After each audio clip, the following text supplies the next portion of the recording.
Bismillahirrahmanirrahim. Assalamualaikum warahmatullahi wabarakatuh. Untuk pertemuan mata kuliah kewirausahaan pada pekan ini, saya akan menyampaikan materi ketegasan pengambilan keputusan dalam aspek produksi.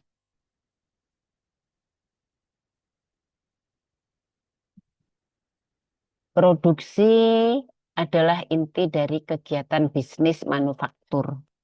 Ya. Dan pengambilan keputusan yang tegas ini sangat diperlukan untuk efisiensi dan keberhasilan di dalam produksi. Nah, ketidaktegasan ini akan menyebabkan pemborosan, keterlambatan, dan kerugian. Pengertian ketegasan dalam pengambilan keputusan sih, yaitu ketegasan dalam pengambilan keputusan produksi adalah kemampuan manajemen atau pihak pengambil keputusan untuk bertindak cepat, tegas, dan konsisten dalam menentukan pilihan-pilihan strategis terkait proses produksi ya, seperti eh, keputusan untuk memilih bahan baku ya. Jadi memilih bahan baku keputusan untuk memilih bahan baku ini merupakan memilih jenis dan kualitas bahan baku yang digunakan ya. Nah, mengapa terkait dengan pemilihan bahan baku ini memerlukan ketegasan?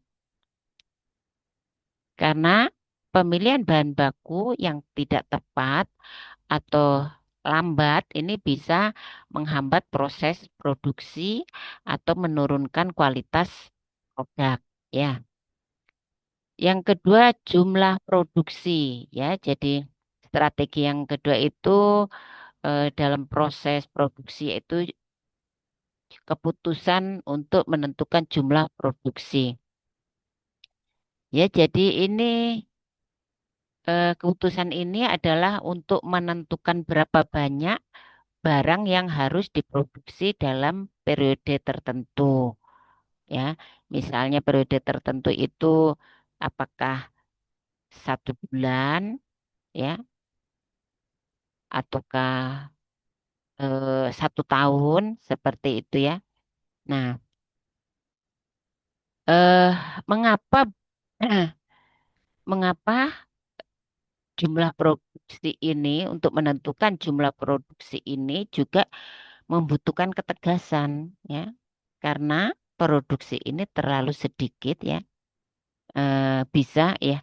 Karena dengan atau produksi yang eh, memproduksinya terlalu sedikit, ini bisa menyebabkan kekurangan stok ya. Sementara terlalu banyak juga bisa menyebabkan overstock ya dan pemborosan biaya. Maka perlu menentukan berapa banyak sih yang harus diproduksi dalam periode tertentu. Ya, jadi harus direncanakan dan dikalkulasi. Yang ketiga eh, terkait dengan strategis proses produksi, eh, maka salah satu yang diambil keputusan selain tadi pemilihan jumlah produksi, juga jumlah produk yang akan diproduksi. Nah, jumlah produk yang akan diproduksi. Oh, ya ini sebenarnya sama ini. Maaf ya. Nah, ini sama. Oke. Yang ketiga yaitu penjadwalan produksi ya. Jadi terkait dengan penjadwalan produksi ini bagaimana keputusan untuk menentukan kapan sih produksi akan dimulai ya. Eh Kemudian selesainya kapan serta pengaturan shift kerja ya. Itu juga kapan ya. Nah, mengapa terkait dengan apa namanya penjadwalan produksi ini butuh ketegasan ya? Karena dengan penundaan keputusan jadwal ini bisa mengacaukan rantai pasokan dan waktu pengiriman ya, seperti itu. Kemudian penggunaan mesin dan teknologi. Ya, penggunaan mesin dan teknologi itu eh ini juga akan menentukan ya, atau maksudnya gini, bagaimana keputusan itu diambil untuk menentukan atau ya menentukan mesin ataupun teknologi yang digunakan dalam produksi ya. Nah, eh, dan ini mengapa sih perlu juga ketegasan terkait dengan penggunaan mesin dan teknologi ya? Nah, karena apa? Karena kalau tidak menggunakan tidak melakukan ketegasan, maka keterlambatan dalam memutuskan ini bisa menyebabkan kerusakan mesin ya terus berlanjut, kemudian ada apa namanya ya inefisiensi produksi ya seperti itu. Kemudian penggunaan tenaga kerja. Nah, keputusan penggunaan tenaga kerja ini juga akan menentukan jumlah dan kualitas tenaga kerja yang dibutuhkan ya dalam proses produksi. Dan ini mengapa eh, hal ini juga dibutuhkan ketegasan ya? Karena jika keputusan ditunda, maka produksi bisa terganggu ya. Karena karena apa? Karena kekurangan sumber daya atau kualitas kerja tidak sesuai harapan ya. Eh, hmm. Kalau kekurangan sumber daya manusia, maka perlu ditambah ya. Seperti itu. Kemudian begitu juga terkait dengan penetapan standar kualitas ya. Jadi penetapan standar kualitas ini juga harus ditentukan ya keputusannya ya. Jadi eh, bagaimana terkait dengan terkait dengan hasil produk yang rusak ya eh, apakah akan masuk ke dalam eh, apa namanya produk yang dimasuk ke dalam penjualan ya. Ataukah yang bahan produk yang rusak itu akan diolah kembali gitu ya. Nah, jadi ini juga memerlukan keputusan ya. G- Karena tanpa keputusan yang tepat ya nanti apa namanya akan eh, terkait dengan kualitas ya akan ditinggalkan oleh konsumen kan seperti itu. Eh, Kemudian terkait dengan produksi ya. Nah, produksi ini berarti harus eh, ngambil keputusannya ya terkait produksi kan berarti adanya eh, mesin ya. Sebenarnya ini udah tercakup di dalam empat, jadi Ibu hapus. Dia eh, masuk ke dalam penggunaan mesin dan teknologi. Nah, faktor-faktor yang mempengaruhi ketegasan pengambilan keputusan, nih ya, ada pengalaman dan pengetahuan. Ya, jadi eh, pengambil keputusan yang memiliki pengalaman ini ya atau yang memiliki pengetahuan yang luas ini akan cenderung lebih percaya diri dan tegas dalam menentukan langkah. Ya, contoh misalnya manajer yang sudah lama menangani produksi ini akan lebih eh, apa namanya? Akan lebih cepat dalam memutuskan sebuah apa namanya keputusan ya sebuah pilihan saat terjadi kendala mesin. Saya seperti itu. Kemudian yang kedua data dan informasi yang tersedia nih ya, faktor yang mempengaruhi ketegasan dan pengambilan keputusan. Yang kedua yaitu data dan informasi yang tersedia. Nah, jadi data dan informasi yang tersedia ini merupakan ketegasan yang didukung oleh ketersediaan data yang akurat dan relevan ya. Jadi tanpa data atau tanpa data ya, maka keputusan ini akan cenderung tertunda atau tidak ada kepastian ya. Misalnya contohnya ya, contohnya adanya laporan stok bahan baku yang lengkap. Ini membantu manajer produksi ya langsung memutuskan kapan sih harus di restock ya. Eh, Jadi di stok ulang gitu ya, restock tuh ya. Nah, udah yang ketiga kepribadian pengambil keputusan. Nah, ini juga faktor yang penting juga terkait dengan kepribadian pengambilan keputusan ya. Jadi faktor psikologis ya, ini terkait dengan faktor psikologis ya. Jadi seperti rasa percaya diri ya, kemudian ada keberanian, terus yang memiliki stabilitas apa emosional yang stabil atau stabilitas memiliki stabilitas emosional ya. Ini ya sangat berpengaruh nih pada ketegasan ya. Jadi contohnya misalnya ya, Ibu selalu memberikan contoh nih ya. eh Contohnya apa ya? Misalnya pemimpin yang berani dalam mengambil risiko ini ya cenderung lebih tegas dibanding yang cenderung menghindari konflik.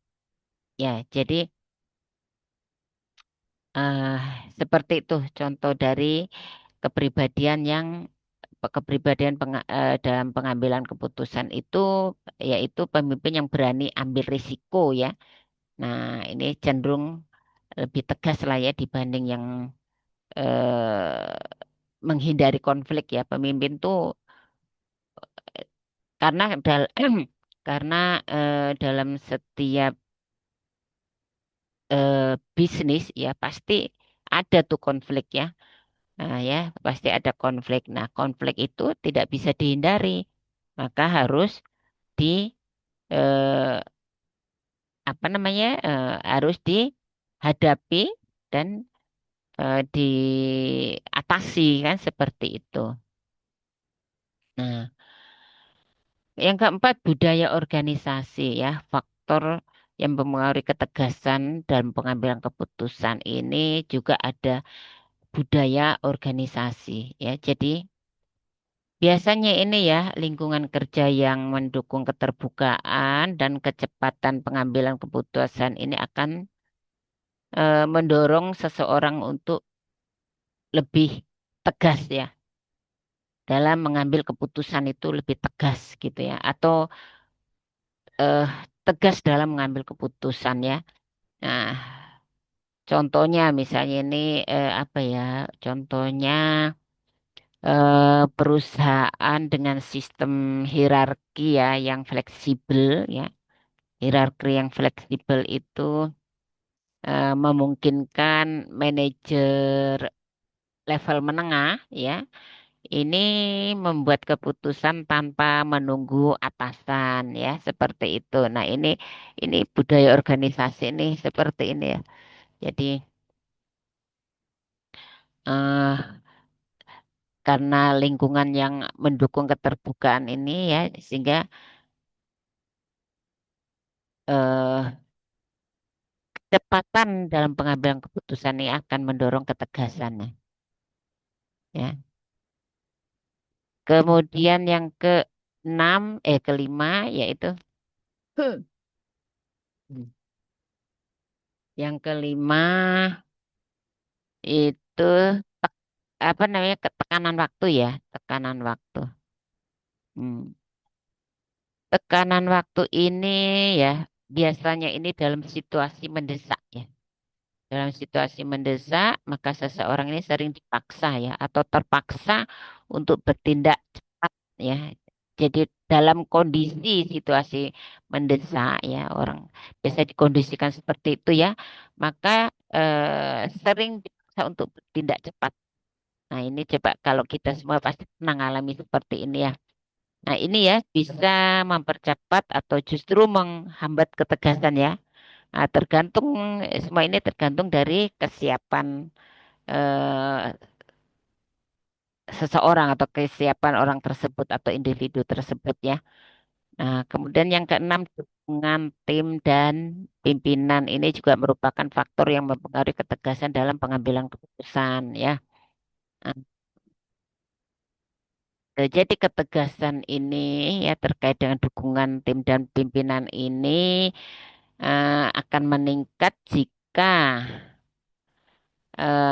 pengambil keputusan mendapat dukungan dan kepercayaan dari atasan maupun rekan kerja nih ya. Jadi yang ini nih teamwork yang bagus gitu ya, berarti kan ya teamwork yang bagus, eh kerja tim yang bagus gitu ya. Contohnya misalnya terkait dengan ini, yang poin 6 ini yaitu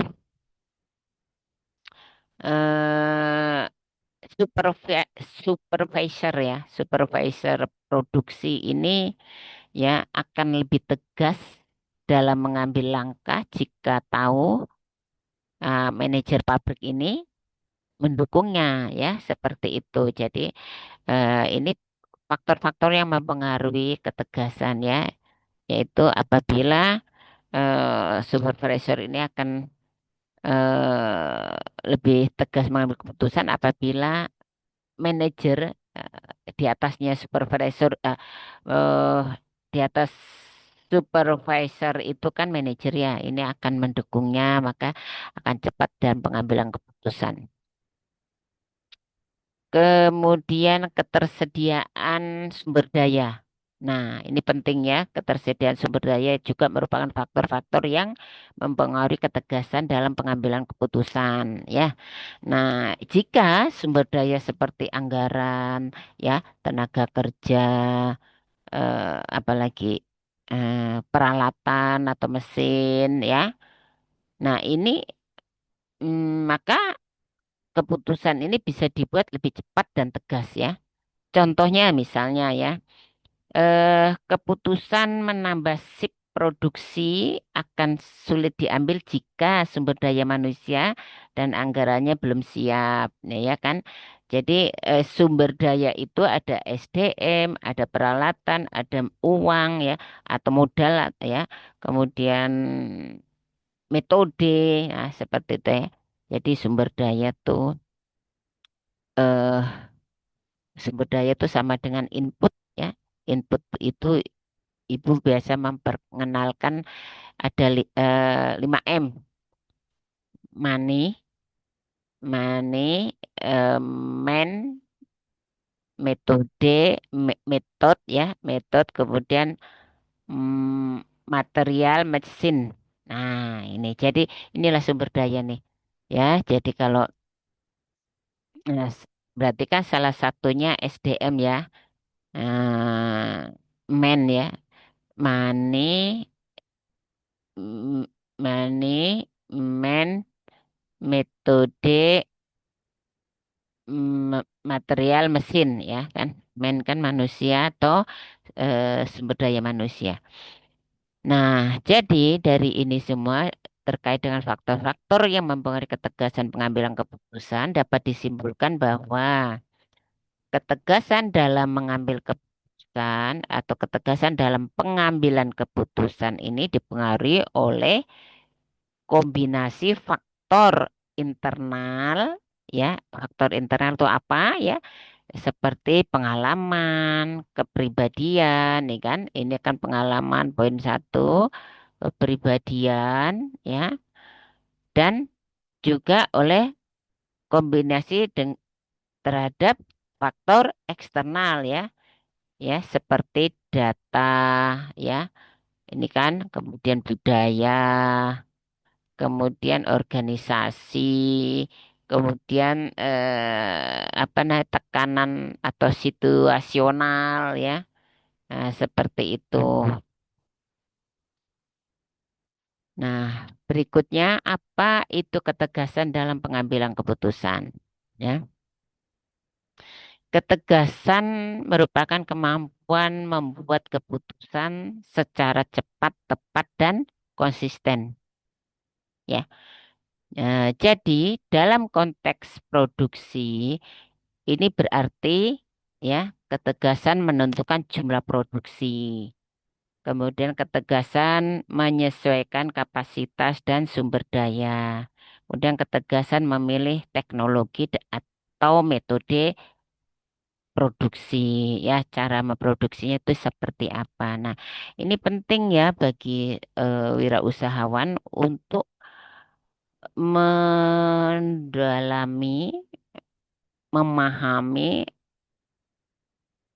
terkait dengan ketegasan dalam pengambilan keputusan ya.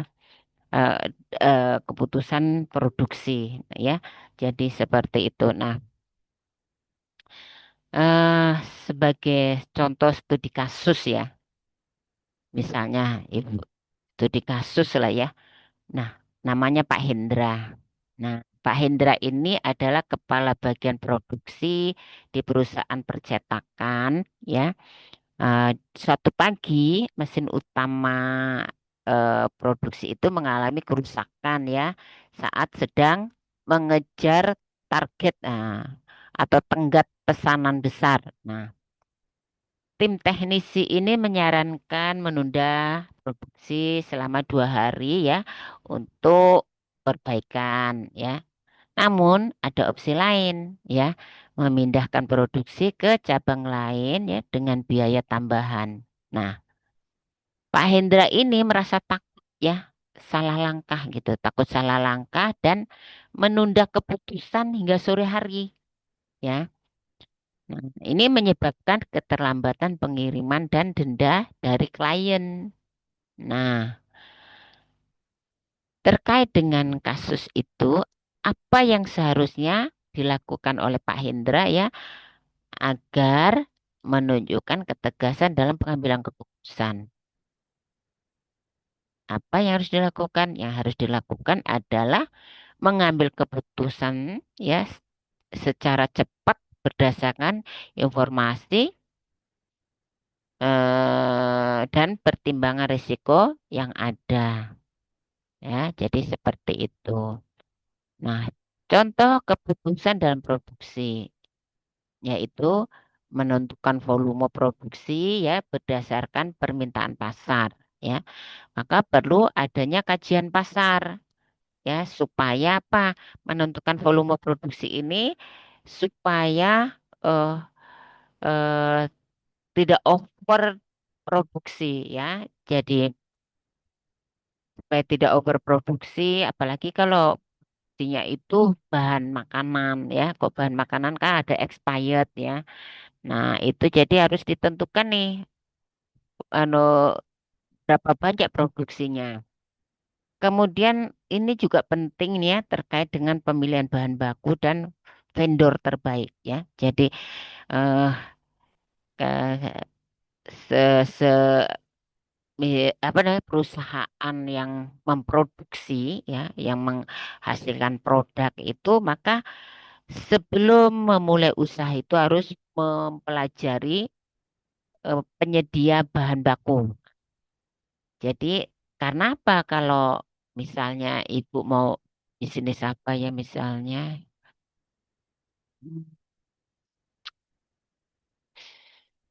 ah misalnya ibu mau bisnis keripik pisang lah misalnya gitu ya. Nah, keripik pisang itu ya kan perlu bahan baku pisang. Pastikan dulu nih, sebelum memulai usaha keripik pisang, harus mencari dulu nih, apa namanya vendor ya, vendor penyedia bahan baku itu. Nah, kira-kira vendor ini akan tetap bisa menyediakan bahan baku enggak? Nah, taruhlah misalnya gini lah ya, bahasa bahasa umumnya lah. Ibu harus tahu vendor ini apa ya, distributor ya, distributor. Jadi ibu ndak harus ke lapangan, ke petani pisang gitu ya, mencari-cari petani pisang gitu. Tapi vendor ini atau distributor ini, dia ini akan menjamin, memastikan stok itu tetap ada. Nah, berarti vendor ini harus mencari tahu eh, siapa di mana saja ada produksi pisang. Nah, dia harus apa ya namanya? Kalau dia harus menjadi tengkulak gitu ya. Tengkulak bahasa sini, tengkulak ada juga orang bilang meraih. Meraih itu berarti vendor ini yang harus meraih. Meraih itu gimana ya, tengkulak lah. Ngambil dari sumbernya itu ya, petani itu kemudian dia menjadi pengepul ya. Nah, pengepul kemudian jadi pemilik usaha eh, membuat keripik itu cukup mendapatkan bahan baku dari vendor. Berarti di sini ada tiga tingkatan ya. Eh, eh, ini sendiri apa yang bagi apa namanya, pemilik pabrik yang memproduksi, kemudian penyedia bahan baku dan petani petani yang menyediakan bahan baku itu ya seperti itu. Kemudian contoh keputusan dalam produksi, penjadwalan proses produksi tadi di awal juga udah di anu ya. Jadi ini tidak usah diulangi lagi. Ini kan contohnya tadi. Nah, kemudian mengapa penting dalam untuk ketegasan ini? Kenapa penting? Penting, ya penting karena apa? Pertama, untuk menghindari keterlambatan produksi, dan yang kedua, untuk mengurangi biaya akibat keputusan yang lambat dan ragu-ragu.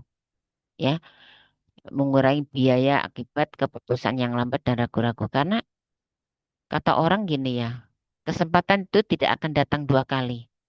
Ya, nah, kalau eh, namanya bahan baku, misalnya sesuatu ya, misalnya sebagai contoh lah bahan baku yang tersedia, kalau ternyata tidak segera diambil, ya, tentu ngambilnya juga melalui perhitungan ya, misalnya stok yang ada ini cukup untuk berapa hari yang masih ada nih, oh cukup 2 hari, maka harus memperkirakan bahwa 2 hari ke depan nih berarti stok udah habis, maka harus udah apa, udah membeli lagi bahan baku itu kan seperti itu.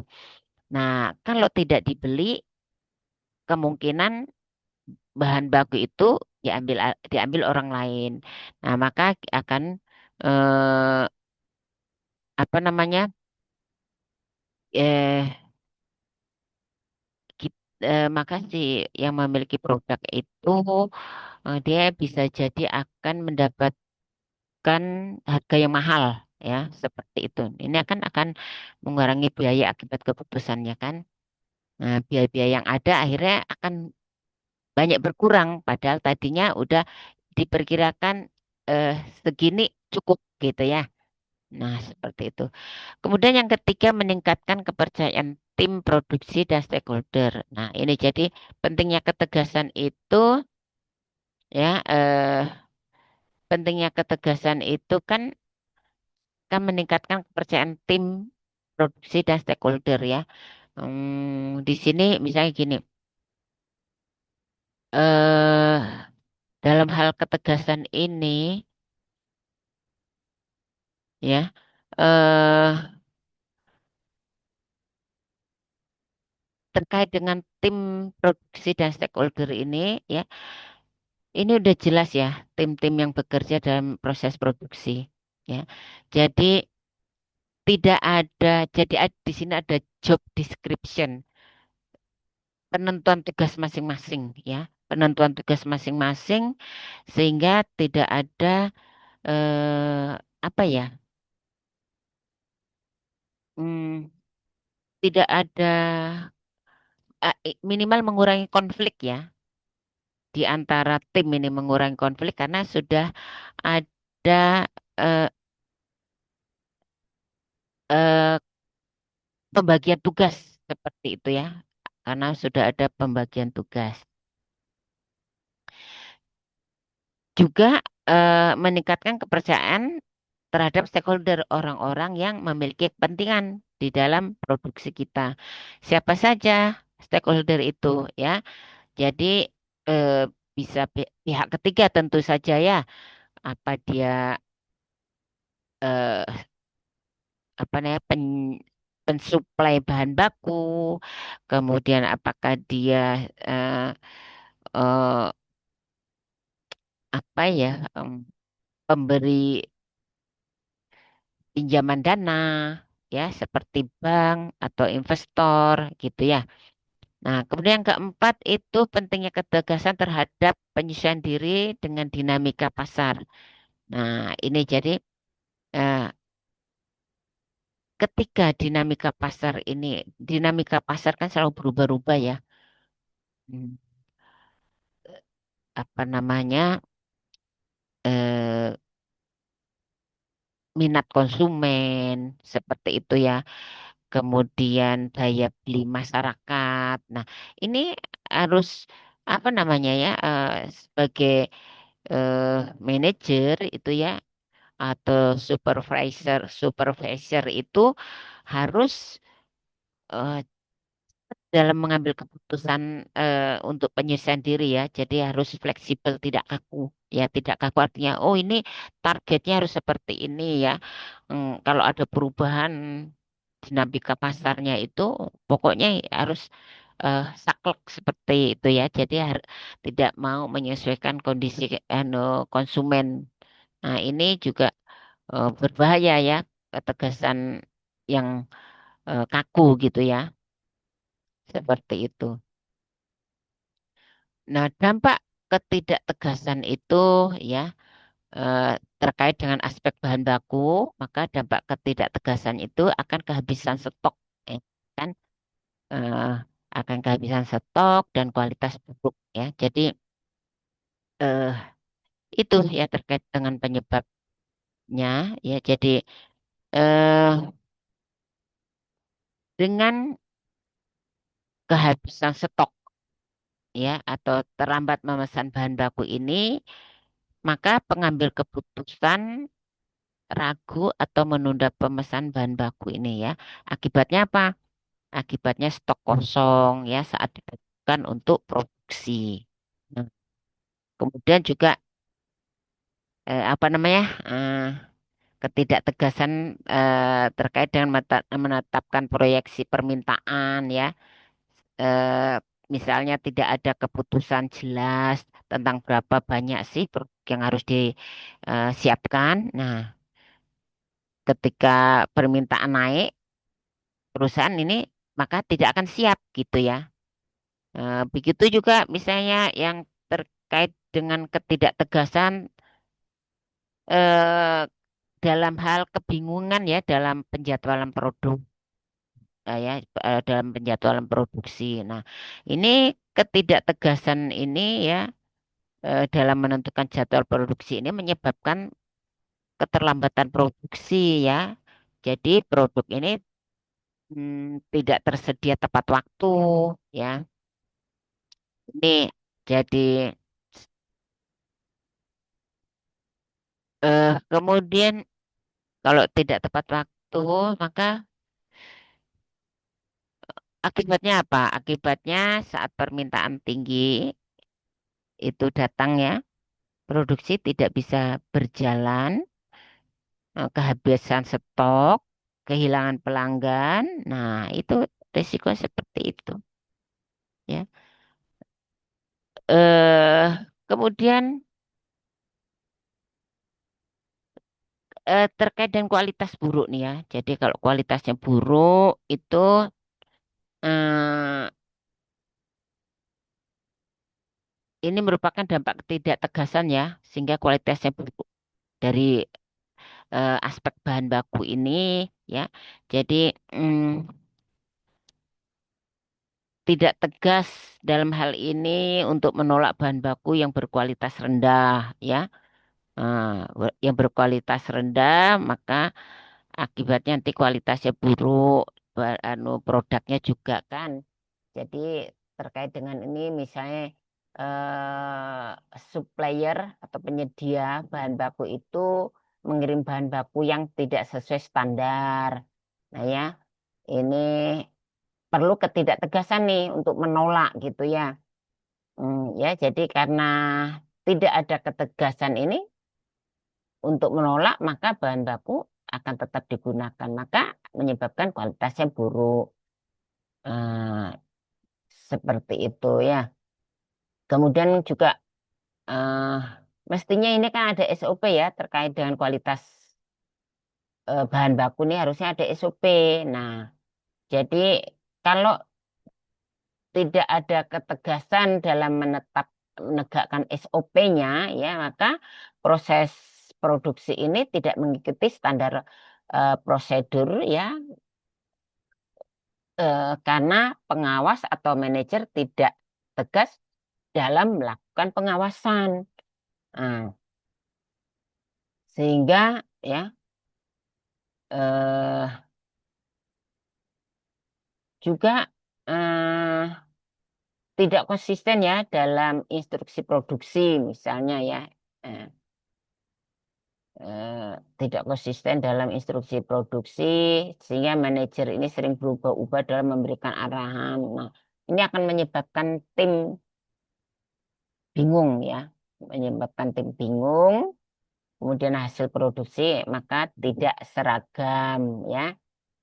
Nah, kualitas sehingga tidak stabil kan seperti itu ya. Jadi kualitasnya tidak stabil atau kualitasnya buruk. Nah, misalnya ya, manajer ini tidak berani ya menolak bahan baku yang eh, disediakan tadi ya, eh, oleh supplier apa penyedia bahan baku ya ini, meskipun kualitasnya menurun ya tetap aja diambil, menyebabkan kualitas produk itu jadi eh, rusak, buruk ya, reputasi bisnis pun jadi rusak kan seperti itu ya.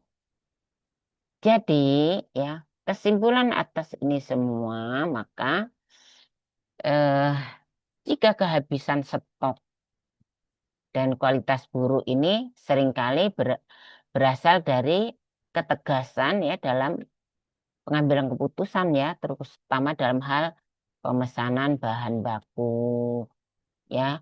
Kemudian ya, pemesanan bahan baku, kemudian penegakan standar kualitas SOP ya, kemudian perencanaan produksi yang tidak matang ya, tidak tidak teliti dalam membuat perencanaan dan pengawasan yang lemah seperti itu ya. Nah, jadi eh ini semua perlu ketegasan ya. Tanpa ketegasan operasional ya, ini ya.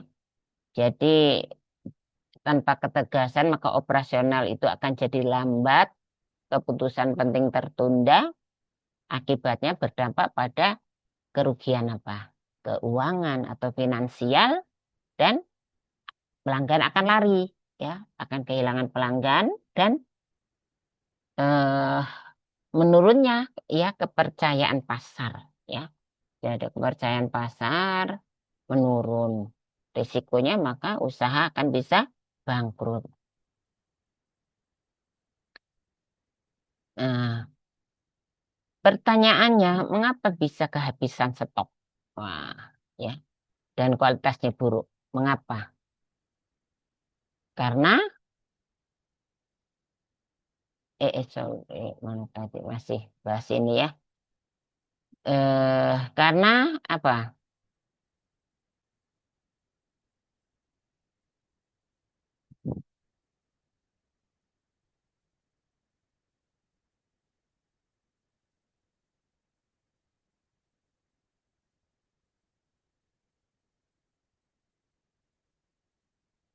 Ya, jadi kehabisan stok dan kualitas buruk seringkali berasal dari ketidaktegasan dan pengambilan keputusan.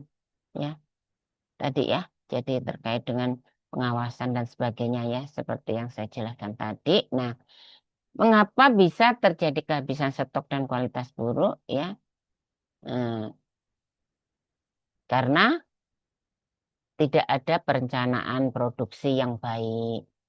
Ya, terlambat dalam memesan eh, bahan baku. Ya, tidak ada ketegasan untuk restock ya tadi ya.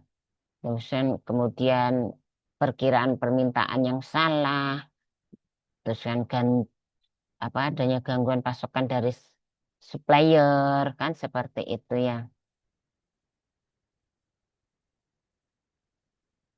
Nah, terkait dengan produksi yang molor ini ya, penyebab umumnya ini karena keterlambatan bahan baku ya. Eh, Kerusakan mesin menyebabkan produksi molor. Kemudian apa namanya tenaga kerja yang rendah, SDM skill tenaga kerja yang rendah juga akan menyebabkan produksi molor ya. Kemudian perencanaan yang buruk ya juga produksi molor. Kemudian ada perubahan mendadak pada permintaan atau spesifikasi produk ya. Biasa kan ada nih dari eh, konsumen atau dari eh, apa penyalur itu eh, mungkin ada perubahan permintaan. Nah, ini akhirnya harus berubah haluan kan. Jadi eh, karena ada permintaan spesifikasi produk misalnya kan ada perubahan haluan maka akan menyebabkan produksi juga molor. Nah, juga produksi molor disebabkan oleh gangguan eh, eksternal ya, seperti cuaca yang buruk, kebijakan dari pemerintah, mungkin ada perubahan kebijakan dari pemerintah. Nah, ini jadi dampak dari produksi molor ini menyebabkan adanya biaya lembur ya, jadi biaya lembur ini naik ya. Karena apa? Karena ketika produksi terlambat, perusahaan biasanya harus mengejar ketinggalan ya, ketertinggalan itu ya. Jadi salah satu solusi yang umumnya dilakukan oleh para pengusaha yaitu menambah jam kerja karyawan lembur ya. Nah, eh, eh, ini yang merupakan menyebabkan ada biaya tambahan produksi ya, biaya tambahan produksi. Nah, itu akan membebani perusahaan. Karena apa? Eh, karena dengan adanya biaya lembur, otomatis kan ya jadi harga itu mau tak mau dinaikkan. Ya, kalau tidak dinaikkan, ya untung tipis lah seperti itu. Ya, dan dengan adanya lembur itu juga akan menambah beban-beban biaya lain kan, seperti listrik, konsumsi, keamanan ya, dan macam-macam lah ya yang keterkaitan dengan itu cuma.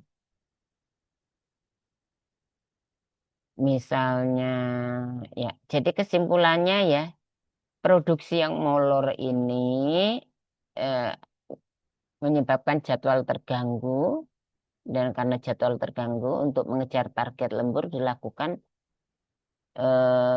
biaya lembur naik kan.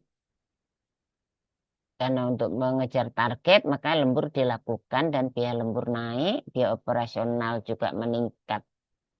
Oleh karena itu, apa penting bagi perusahaan untuk mencegah produksi molor ya dengan perencanaan tadi ya, perencanaan produksi yang matang, pengawasan yang ketat, pemeliharaan mesin secara rutin ya. Nah, itu perlu dilakukan pemeliharaan. Kemudian perlu juga sumber daya manusianya atau pekerjanya itu diberikan pelatihan. Juga komunikasi yang efektif antar divisi ya itu penting ya. Kemudian gangguan operasional ya. Jadi aspek produksi mesin dan alat ini dampak ketidaktegasannya itu menyebabkan gangguan operasional ya. Nah, ini Gangguan operasional itu yaitu segala bentuk hambatan gangguan atau masalah yang mengganggu ya kelancaran proses operasional suatu perusahaan atau organisasi ya. Jadi operasional itu kegiatan sehari-hari ya dari perusahaan seperti produksi, distribusi, pelayanan kan seperti itu. Eh, Jenis gangguannya biasa ada gangguan teknis, gangguan manusia, gangguan material, gangguan lingkungan itu yang merupakan eksternal ya.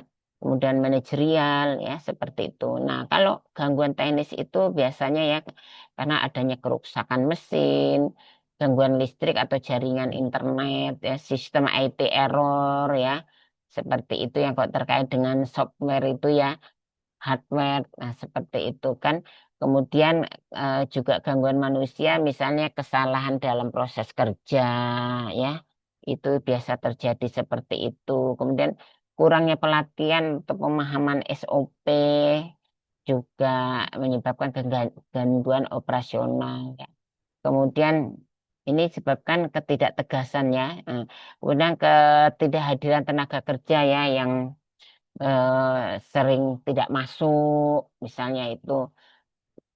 Kemudian ya juga material itu dampak ketidaktegasan menyebabkan gangguan operasional akibat apa namanya material ya yang terlambat dalam hal pengiriman bahan baku, kualitas bahan baku buruk, kurangnya kurangnya stok ya. Nah, juga lingkungan eksternal ya. Jadi eh, itu biasanya akibat bencana alam, ya banjir, gempa dan lain-lain. Kemudian, jadi ini kalau ada misalnya bencana alam, banjir dan gempa ini juga seorang supervisor atau dan eh, seorang manajer ini harus tegas ya dalam mengambil keputusan harus tegas harus seperti apa kalau ada bencana alam. Nah, apakah eh, tentu saja dihentikan sejenak ataukah harus berpindah tempat untuk produksi kan seperti itu. Maka harus mencari lokasi yang tidak rawan oleh bencana alam. Yang terkait juga terkait dengan gangguan operasional juga ada gangguan transportasi ya yang sifatnya juga eksternal itu. Nah, itu ya jadi transportasi yang tidak lancar juga akan menyebabkan bahan baku itu eh, tidak segera didapatkan sehingga tidak segera akan menghambat produksi lah seperti itu ya. Nah, juga yang terkait dengan eksternal tadi juga ya kebijakan pemerintah ya, misalnya eh, produk kita yang produk untuk diekspor ya. Nah, ini ada pula peraturan ekspor atau mungkin bahan baku yang perlu diimpor, ada pula aturan terkait dengan impor ya yang tidak boleh barangkali seperti itu. Itu kan juga merupakan gangguan operasional ya. Juga terkait dengan manajerial juga akan menyebabkan gangguan operasional ya. Seperti perencanaan yang buruk, kurangnya pengawasan. Nah, itu muter-muter ke situ ya. Jadi solusi dan pencegahannya yaitu dengan pemeliharaan rutin mesin dan infrastruktur, pelatihan dan peningkatan kompetensi dari karyawan atau pekerja, kemudian membuat perencanaan dan manajemen risiko yang baik ya. Nah, itu berarti kan harus udah apa namanya perencanaan dan manajemen risiko yang baik. Artinya gini, sudah ada nih bayangannya nih, bayangannya untuk melakukan memutuskan sebuah pilihan ini akan ada risiko di depan. Risikonya apa? Risikonya terjadi seperti ini. Nah, maka di dalam perencanaan itu sudah harus membuat manajemen risiko. Kalau terjadi masalah seperti ini, apa tindakan atau solusi kita untuk mengatasinya? Nah, itu yang namanya perencanaan dan manajemen risiko yang baik itu harus ada ya. Kemudian juga sistem pelaporan dan evaluasi yang cepat ya. Apa lagi ya? Perlu ada stok cadangan itu penting ya. Kemudian bisa pilihannya juga bisa ganti supplier supplier yang mensuplai bahan baku. Kemudian juga eh, menggunakan teknologi yang otomatis ya. Nah, jadi kalau teknologi yang otomatis kan eh, agak ringan ya, eh, untuk tenaga kerjanya tidak terlalu banyak. Itu salah satu solusi, beberapa solusi ya. Jadi terkait ini semua kesimpulannya adalah gangguan operasional ini adalah hambatan yang bisa berdampak serius pada produktivitas dan efisiensi perusahaan ya. Oleh karena itu penting bagi perusahaan untuk mengidentifikasi risiko ya, dan juga perusahaan harus memiliki SOP. Jadi supaya terarah ya bagi karyawannya untuk baik produksi ataupun pemasaran ya, dan juga secara aktif mencegah serta menangani gangguan-gangguan yang ada ya. Nah,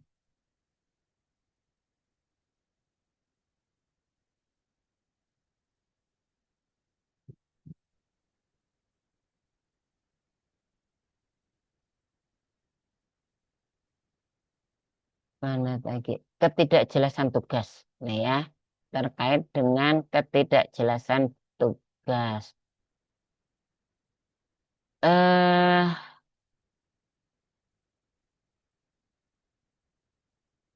Ketidakjelasan tugas ini ya terjadi ya ketika karyawan tidak memahami dengan jelas ya. Jadi ketidakjelasan tugas ini terkait dengan tidak memahami tugasnya dengan jelas, yaitu misalnya apa sih tanggung jawabnya, apa sih yang diharapkan darinya, ya kan? Kan tentu saja kemampuan apa yang diharapkan, skillnya kan. Kemudian apa sih batasan peran peran dari karyawan tuh, apa yang boleh dan apa yang tidak boleh dilakukannya, ya. Kemudian siapa yang harus dilaporinya, misalnya ada terjadi apapun gitu ya, apakah itu keberhasilan ataupun masalah, itu siapa yang harus dilaporinya ya. Jadi dampak ketidakjelasan tugas ini ya akan menyebabkan pekerja tidak menyelesaikan pekerjaannya dengan baik ya. Kemudian karyawan juga kebingungan, saling lempar tanggung jawab lah seperti itu kan. Nah, kemudian juga menurunnya motivasi dan menurunnya rasa percaya diri ya. Kemudian juga dapat membuka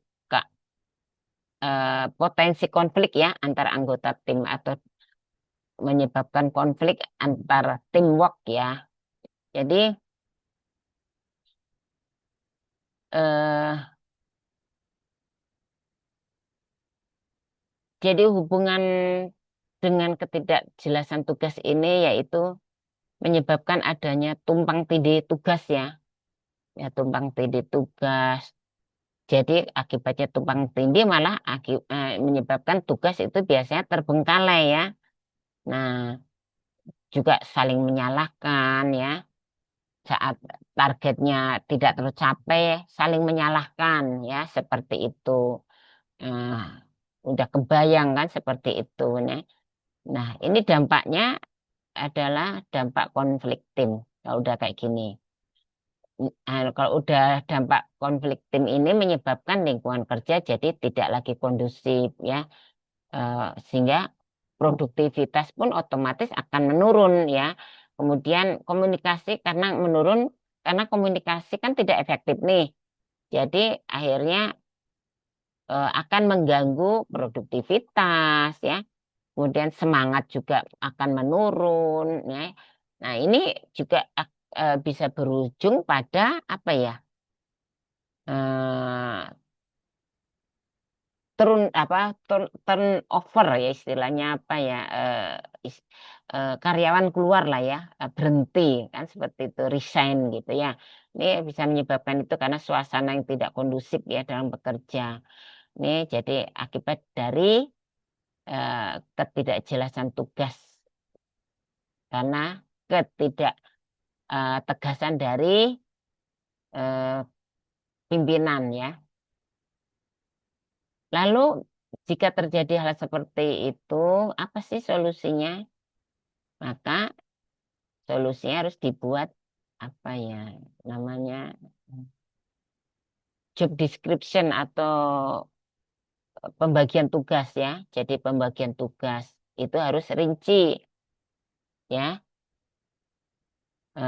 Rinci kemudian pimpinan harus menyampaikan nih sama pekerja ekspektasi dari eh, ekspektasi pimpinan maupun perusahaan ini sampaikan dengan gamblang inginnya kami seperti ini perusahaan sukses, produksi lancar, mendapatkan keuntungan sekian. Nah, supaya apa? Supaya kita, karyawan masih tetap bekerja, tidak ada PHK dan sebagainya. Nah, itu seperti itulah kurang lebih. Dan juga solusinya juga selain itu ya gunakan eh, alat manajemen ya. Jadi contohnya misalnya Microsoft Team ya yang didukung oleh alat-alat lah Microsoft gitu ya kemudian juga alat manajemen itu kan deadline waktu ya ada deadline waktu misalnya harus menyelesaikan tugas ini batas waktunya sekian waktu yang harus digunakan untuk menyelesaikan tugas kemudian juga bangun komunikasi nih ya Eh, untuk menghindari konflik ini bangun komunikasi dengan cara rapat rutin ya. Rapat rutin kalau kayak di tempat kerja kita nih, di jurusan tempat kita ini ya. Nah, tiap Senin itu ada coffee morning ya.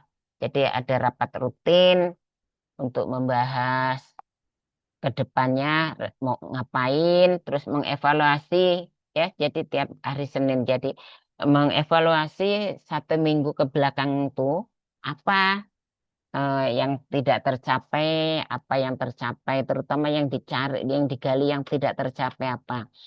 Kemudian ke depannya mau ngapain. Nah, itu ya. Jadi ini komunikasi penting. Kemudian juga apa lagi ya? Nah, perlu juga ada fasilitas penyelesaian konflik ya. Eh, Dimanapun ada konflik ya. Jadi di tempat di Poltekkes kita sendiri ya selalu ada konflik. Nah, konflik itu harus dicari solusinya supaya adanya win-win solution di antara yang berkonflik ya. Bukan berarti menghindar me- apa namanya? Tidak bisa ya menghindar dari konflik itu ya. Apalagi pimpinan pasti akan menghadapi adanya konflik dan itu harus menjadi solusi penyelesaian sebagai seorang pimpinan ya. Dan memfasilitasi ya untuk penyelesaian ataupun perdamaian.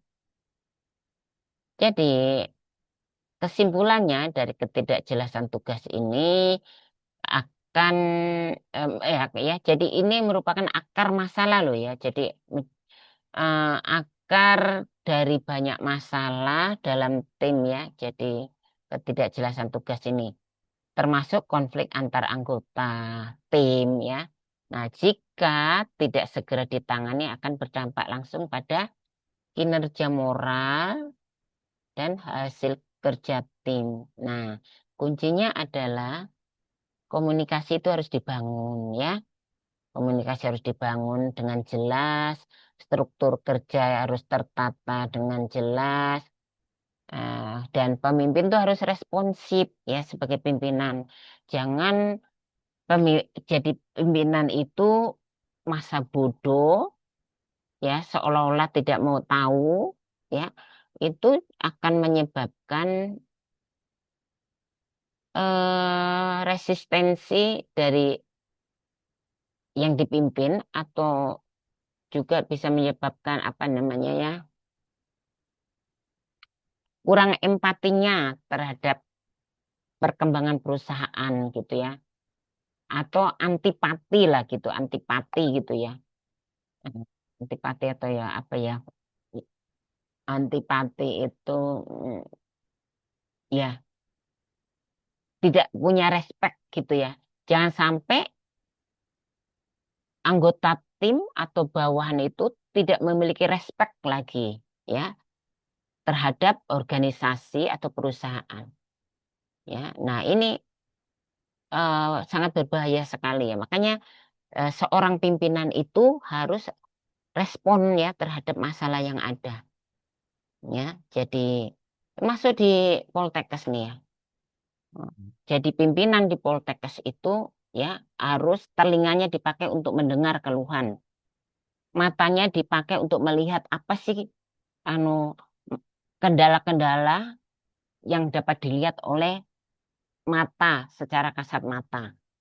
Seperti itu bukan berarti kalau dikritik atau ada masalah atau dikasih informasi, ini loh ada masalah ini, pimpinan itu tidak responsif.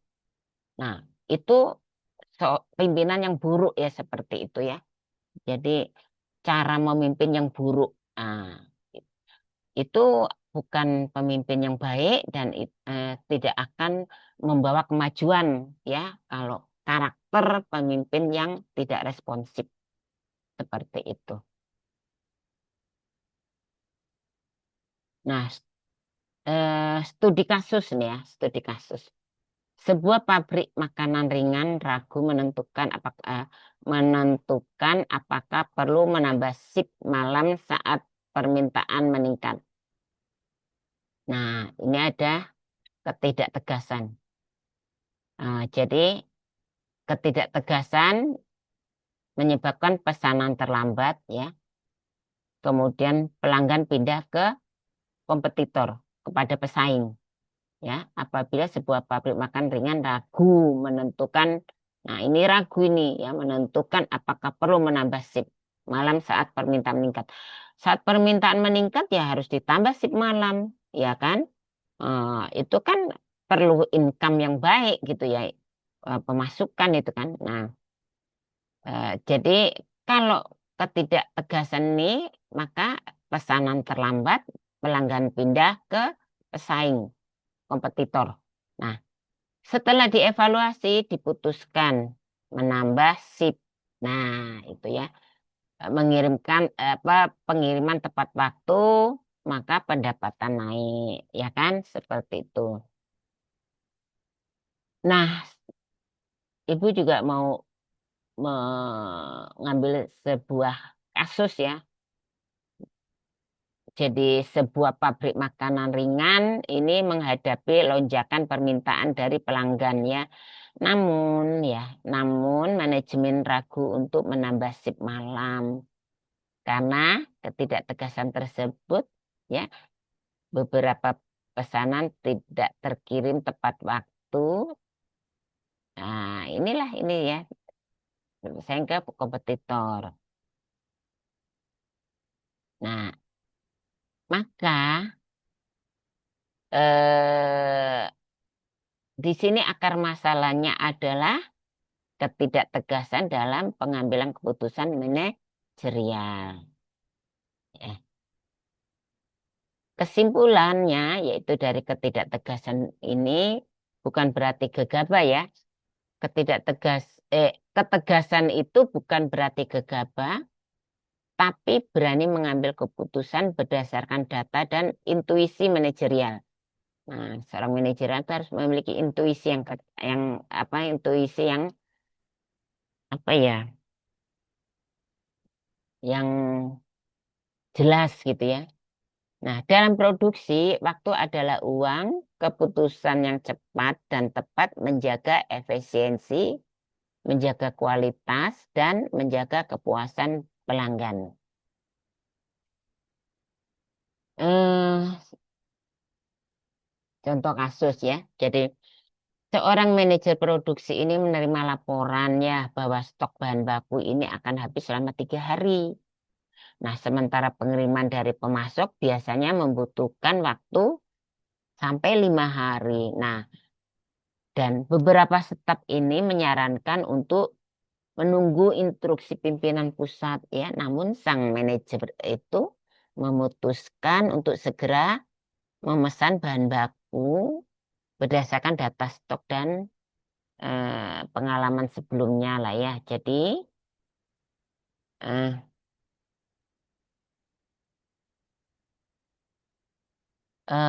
keputusan itu merupakan bukti yang tepat bahwa pengiriman sempat tertunda,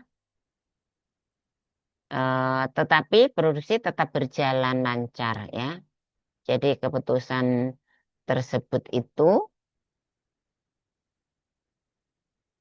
artinya keputusan manajer dalam memesan bahan baku itu merupakan keputusan yang tepat ya karena pengiriman sempat tertunda tetapi produksi tetap berjalan lancar. Nah, kira-kira apa makna ketegasan yang ditunjukkan oleh manajer tersebut dalam sebuah kasus nih, yaitu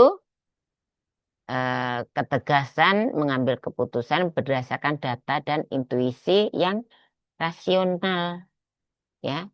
Karena ketegasan di sini ya bukan berarti gegabah tetapi mampu bertindak cepat berdasarkan perhitungan data dan pengalaman atau intuisi manajerial ya, pengalaman atau intuisi manajerial seperti itu. Data kasus berikutnya yaitu sebuah kasus yaitu eh, perusahaan manufaktur ya menerima pesanan yang besar ya dan harus dikirim dalam waktu 5 hari ya. Namun di hari kedua salah satu mesin utama ini mengalami kerusakan manajer ya, kerusakan ya. Jadi manajer produksi segera mengalihkan pekerjaan ke lini cadangan dan menambah sip lembur ya. Meskipun belum sempat berdiskusi panjang lebar dengan semua bagian, hasilnya pesanan tetap selesai tepat waktu dan tanpa menurunkan kualitas.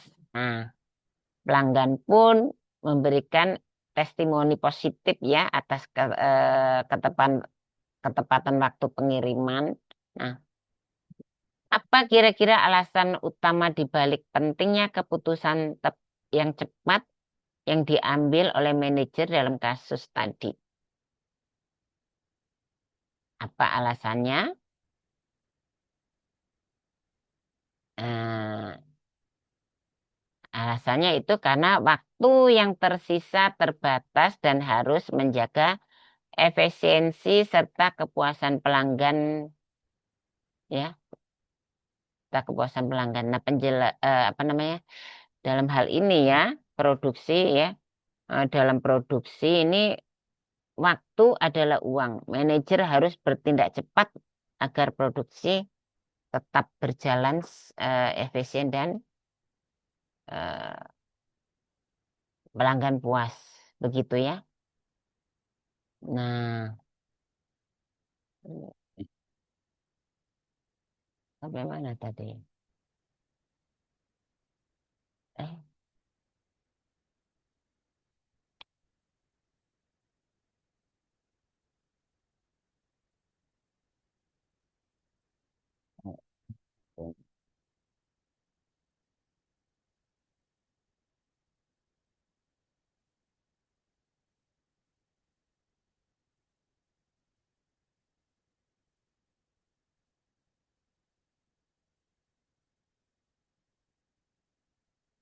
hmm,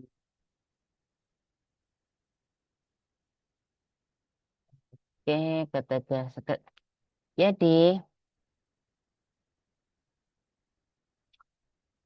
kemudian, nah ini lebih, oke, baik, materi udah selesai. Terima kasih. Nah, setelah ini ada kuis ya, ada kuis. Jadi kalian dengar, perhatikan, simak video ini ya. Nanti akan ada kuis untuk diselesaikan. Jadi kuis-kuis itu nanti akan Ibu pakai untuk UTS ya. Sampai sini, terima kasih. Assalamualaikum warahmatullahi wabarakatuh.